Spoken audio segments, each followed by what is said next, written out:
E Deus criou o mundo. Criou o céu, a terra, as estrelas e o mar. E Deus fez o homem e deu a ele a fé, a esperança para se reencontrar nos momentos mais difíceis.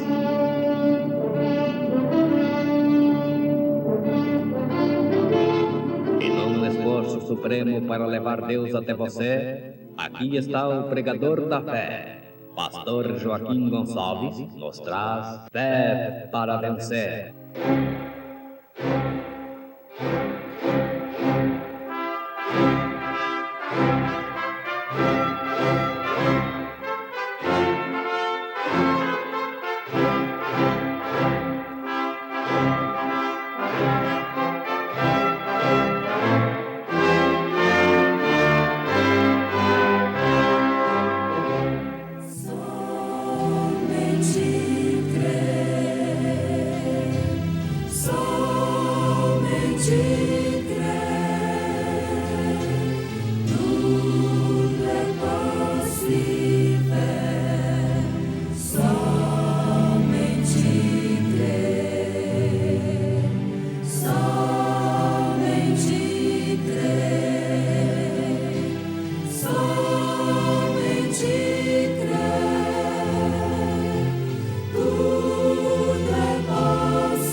Se o Espírito que esteve em Cristo está agora em você, então lhe vivificará também para a palavra, porque Ele é a palavra. Ao nascer do sol, e passado o sábado, Maria Madalena e Maria, mãe de Tiago e Salomé, compraram aromas para irem ungí-lo. E no primeiro dia da semana foram ao sepulcro de manhã cedo, ao nascer do sol. O nome, irmã de Wanda cantando em momentos no tabernáculo da fé.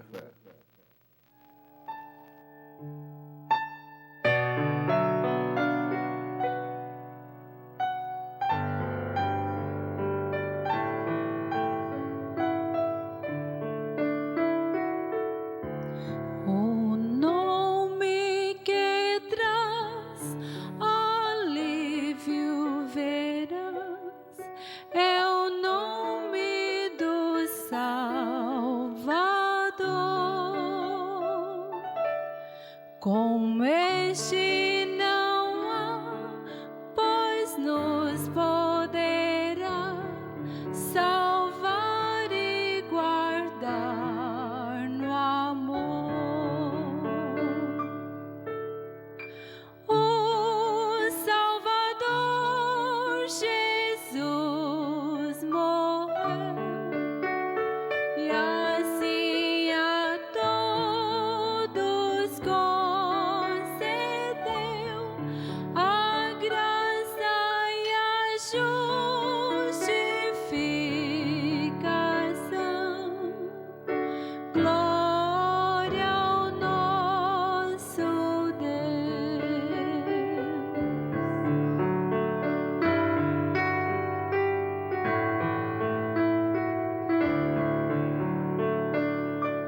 Em triste aflição contra a transgressão, assim por nós se entregou. Na cruz de horror, suspenso o Senhor, foi de uma vez triunfou.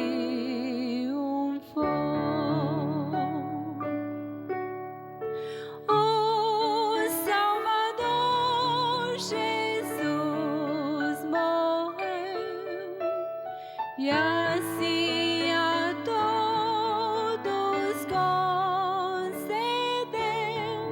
a graça e a justificação. Glória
Se o Espírito que esteve em Cristo está agora em você, então lhe vivificará também para a palavra, porque Ele é a palavra.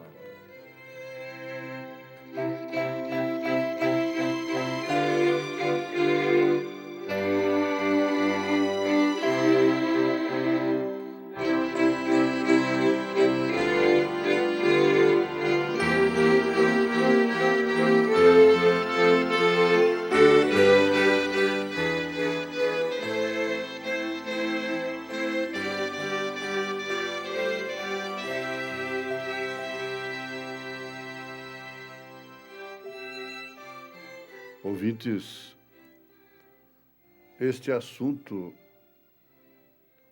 de vivificar o nosso corpo mortal deveria ser o maior interesse de todo ser humano. Deveria ser a mensagem mais impressionante e que chama mais atenção do povo de Deus. Porque isso é o máximo da vida cristã. É o significado da renúncia. Da renúncia que o crente faz para com o mundo. É o resultado da fé. Se isso não estivesse proposto por Deus, no programa de Deus, nós seríamos os mais miseráveis dos homens. Paulo usou essa expressão, até mesmo afirmando assim, que deveríamos comer, beber, e na linguagem mundana, carnal, aproveitar o mundo, a carne. Se isso não fosse, de fato, um programa de Deus, um propósito de Deus sobre a vivificação dos nossos corpos.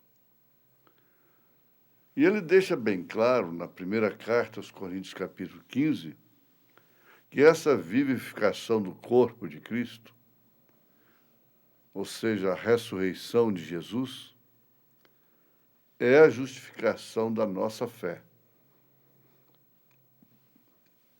Sempre estamos falando isso. Fique bem familiarizado com a primeira carta aos Coríntios, capítulo 15, entre tantas outras escrituras.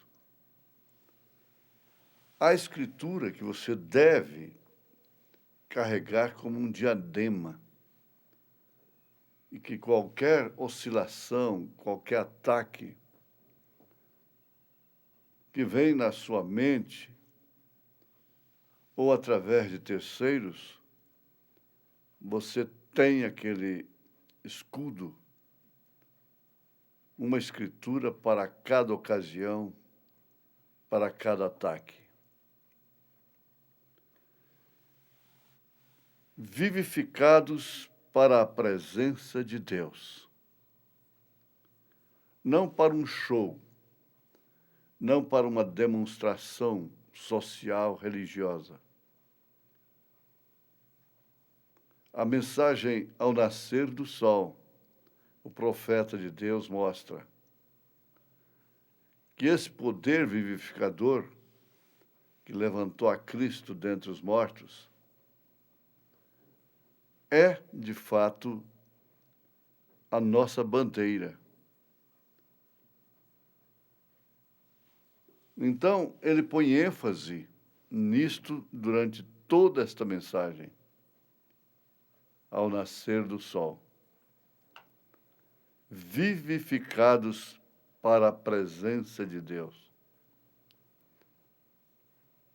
Isso significa mais do que qualquer posto que se possa alcançar nesta terra, qualquer posição de presidente para lá. Tudo isso é rasteiro. Tudo isto não significa absolutamente nada em relação a esse poder vivificador e esse ser vivificado para a presença de Deus. Então, é um assunto para ser pensado, refletido,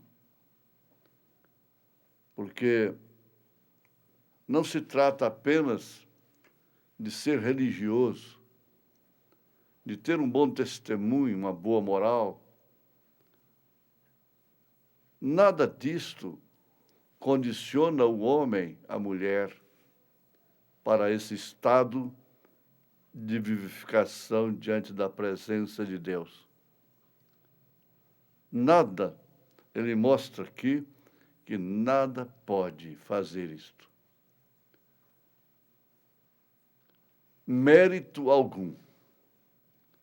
E está escrito que não é pelas obras para que ninguém se glorie. E que isto é favor de Deus, o que significa graça. Então, o Espírito de Deus levantou a Jesus do sepulcro como uma primícia. Isso é um testamento de que todos aqueles que dormiram em Cristo também serão vivificados, serão ressuscitados,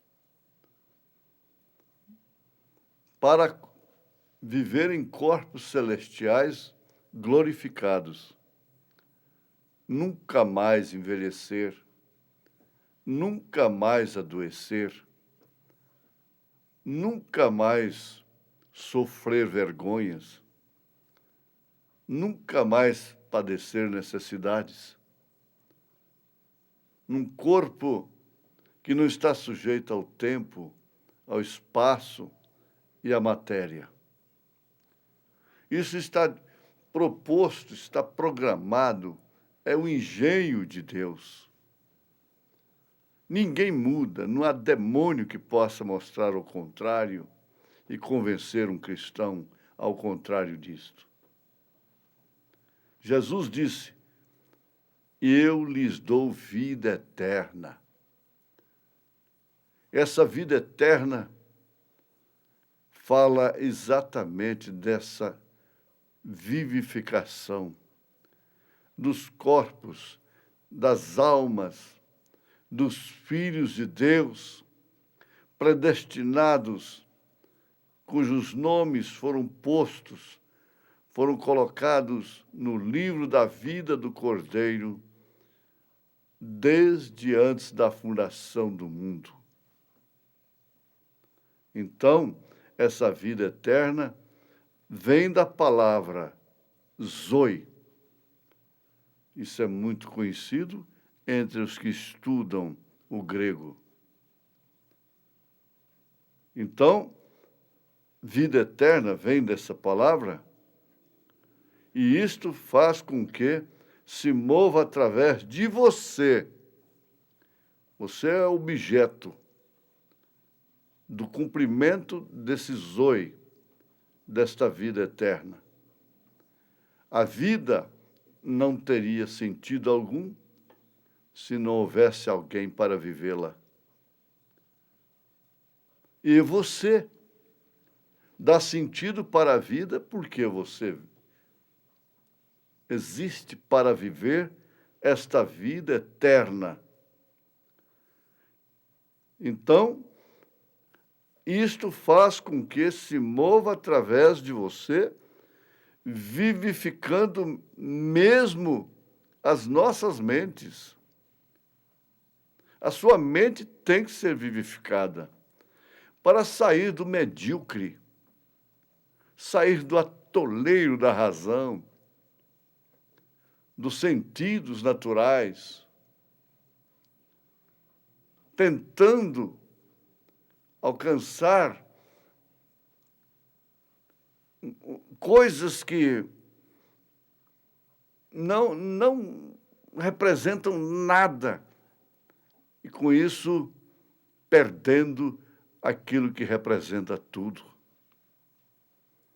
Que vantagem tem uma pessoa viver arrasada, enterrada, paralisada pelos interesses pessoais de seus sentidos, pelos seus sentimentos, ignorando a sublimidade da vivificação do seu próprio corpo, da sua própria alma. Está escrito que nós que ficarmos vivos na vinda do Senhor, na ressurreição daqueles que dormiram, seremos transformados. E Paulo afirma que para termos corpos semelhantes ao de Jesus, com o poder eficaz de sujeitar a si todas as coisas. Eu tenho que falar para mim mesmo. Justifica, sendo um beneficiário nesta dimensão de tão grande maravilha, me considerar frustrado, vencido, infeliz? Não. O povo de Deus entristece o Espírito Santo, entristece a Deus, se não valorizar isto. E a maneira, um dos meios que mais valoriza o que Deus fez por a gente é a gratidão.